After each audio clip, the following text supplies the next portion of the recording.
Hello সবাইকে, আমি অহনা। আর আজকে আমার রেসিপি চিকেন পকোড়া। তো চলুন দেখি কি করে আমরা চিকেন পকোড়া বানাই। প্রথমে চিকেনগুলোকে এইভাবে ছুরির সাহায্যে ছোট ছোট করে কেটে নেব। আপনারা চাইলে এটা দোকান থেকেও কেটে আনতে পারেন। ঠিক এইভাবে কেটে নিয়েছি। তারপর আমরা এটাতে দেব 1 চামচ রসুন, 1 চামচ আদা, হলুদ, কাশ্মীরি লঙ্কা, নুন, চাট মশলা,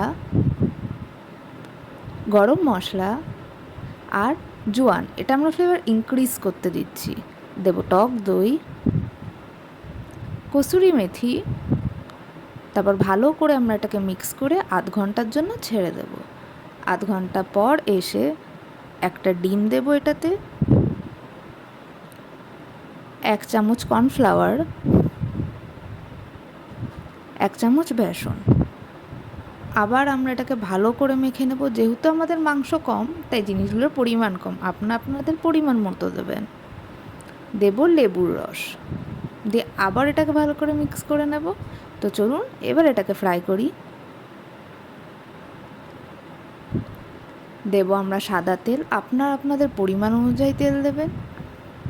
তো আস্তে আস্তে এটা আমরা ভাজবো। তারপর এরকম খয়েরি কালার হয়ে গেলে এটা উল্টে নেব। আর বলে রাখি, এটা আমরা দুবার ভাজবো। একবার ভাজবো এটা ভেতরে মাংসটা সিদ্ধ হওয়ার জন্য, আর আরেকবার ভাজবো আমরা এর বাইরেটা ক্রিসপিনেস আনার জন্য। তো চলুন আরেকবার ভাজি। এটা আমার সেকেন্ড টাইম ভাজা, আর এটা ভাজছি আমরা বাইরে ক্রিস্পি করার জন্য। তো অবশ্যই এই স্টেপটা করবেন। তো চলুন, হয়ে গেল আমাদের ভাজা। এবার আমরা এটাকে সার্ভ করি। তো দেখতেই পাচ্ছেন কত সুন্দর হয়েছে। অবশ্যই সাবস্ক্রাইব করবেন আমার চ্যানেলকে। Thank you.